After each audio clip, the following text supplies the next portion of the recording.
అందరికీ నమస్కారం. ఇప్పుడే అందిన వార్త సత్యమేవ జయతే. ఇది శాశ్వతంగా మనకు చూస్తున్నది, అర్థమైంది. ప్రపంచంలో, ప్రాంతంలో, సమాజంలో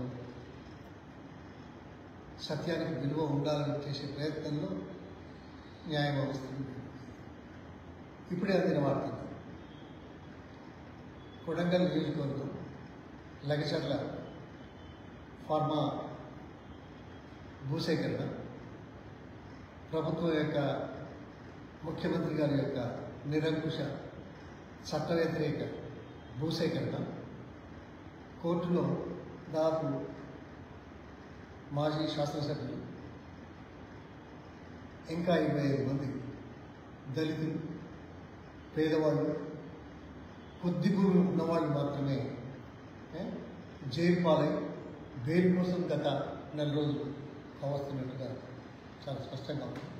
ఈరోజు కోర్టు వారికి బెయిల్ ఇవ్వడం ఒక చారిత్రాత్మక సత్యంగా, సత్యమేవ జయతే అనే దానికి నిదర్శనంగా కనపడుతుంది. దురదృష్టం ఏంటంటే ఒక వ్యక్తి ప్రజాస్వామ్యంలో ఏదైనా కావచ్చు, ప్రజల మద్దతు చూడగానే పార్టీల తరఫున వ్యక్తిగతంగా కావచ్చు. ఈ కొడంగల్ నియోజకవర్గ శాసనసభ్యుడు ముఖ్యమంత్రి కావడం ఒక ప్రత్యేకత కావచ్చు.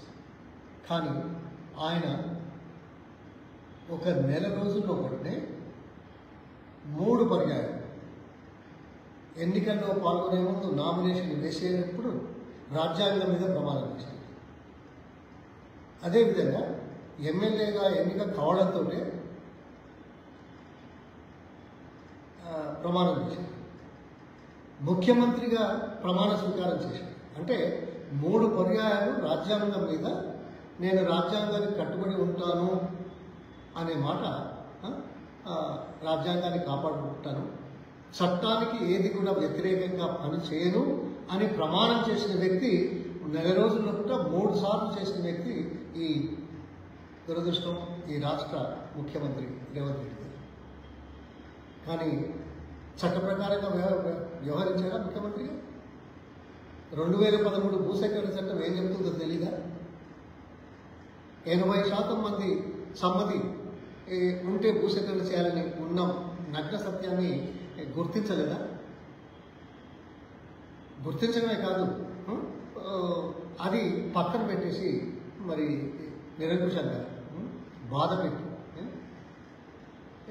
భూములు తీసుకునేటువంటి పరిస్థితులు ఎందుకు సృష్టించబడ్డాయి అనే దానికి సమాధానం పెద్ద ఎక్కువ అవుతుంది.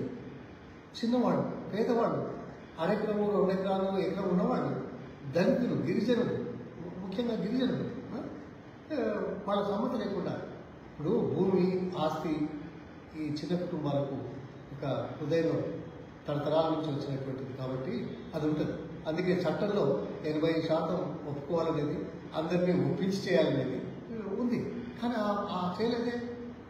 హింసలు గురి చేశారు, బేడీలు వేసారు, జైలుకి తీసుకెళ్లారు, బేడీలతో దవాఖానలో కూడా పోతున్నారు, పంపించారు.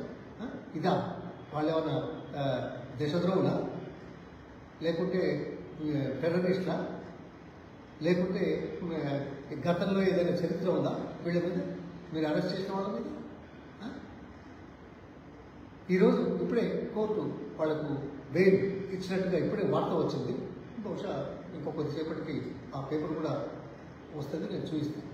అంటే ఏమన్నట్టు, ఇంకా దురదృష్టం ఏంటంటే ఈ సందర్భంగా ఈ విషయం మీద దేశంలోని సంస్థలకు రిప్రజెంటేషన్ ఇవ్వడమే కాకుండా ఏంటిది, హ్యూమన్ రైట్స్ కమిషన్ రిప్రజెంటేషన్, మహిళా కమిషన్కి రిప్రజెంటేషన్, అదేవిధంగా దళిత హక్కుల మీద పోరాటం చేసే సందర్భంలో దళిత దీనికి కూడా కమిషన్ కూడా పోయింది, ఎస్సీ కమిషన్, అట్లాగే ఎస్టీ కమిషన్.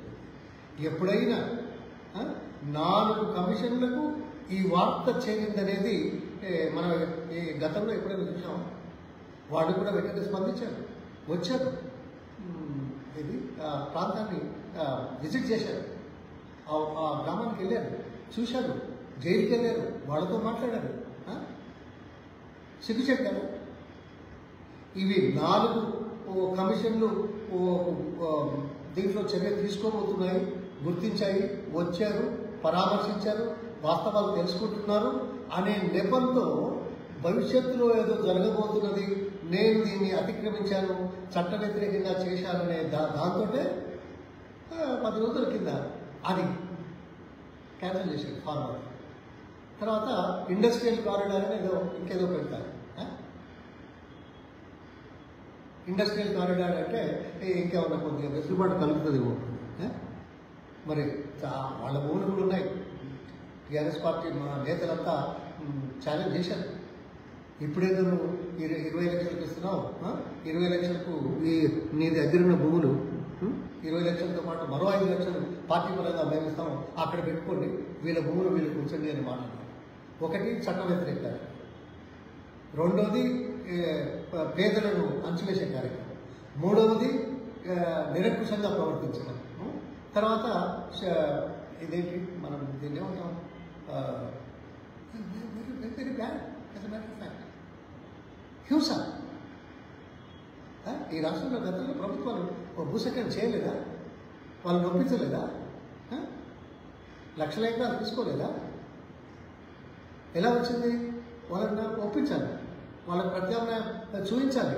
ప్రత్యామ్నాయం మెరుగ్గా ఉందనే నమ్మకాన్ని కలిగించినప్పుడే, ప్రత్యామ్నాయ పద్ధతుల మీద నమ్మకం విశ్వాసం పెరిగిన తర్వాతనే మరి 80% ఒప్పందాలు తీసుకుంటేనే కదా ఇవన్నీ చేసింది. మీరు ఎవరిని సంప్రదించకుండా, వాళ్ళతో మాట్లాడకుండా, ప్రత్యామ్నాయ గురించి చెప్పకుండా